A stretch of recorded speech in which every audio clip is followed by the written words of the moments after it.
হাজার হাজার কোরআনের পাখিদের মিলন মেলায় আজকে পরিপূর্ণ এবং উৎসবমুখর পরিবেশ।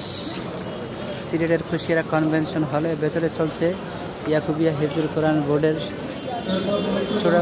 পরীক্ষায় চূড়ান্তভাবে যারা উত্তীর্ণ হয়েছে তাদের পুরস্কার বিতরণ। একদম অনুষ্ঠান শেষের দিকে দেখতে পাচ্ছেন বাইরে কোরআনের পাখিরা কীভাবে ওড়াওড়ি করছে।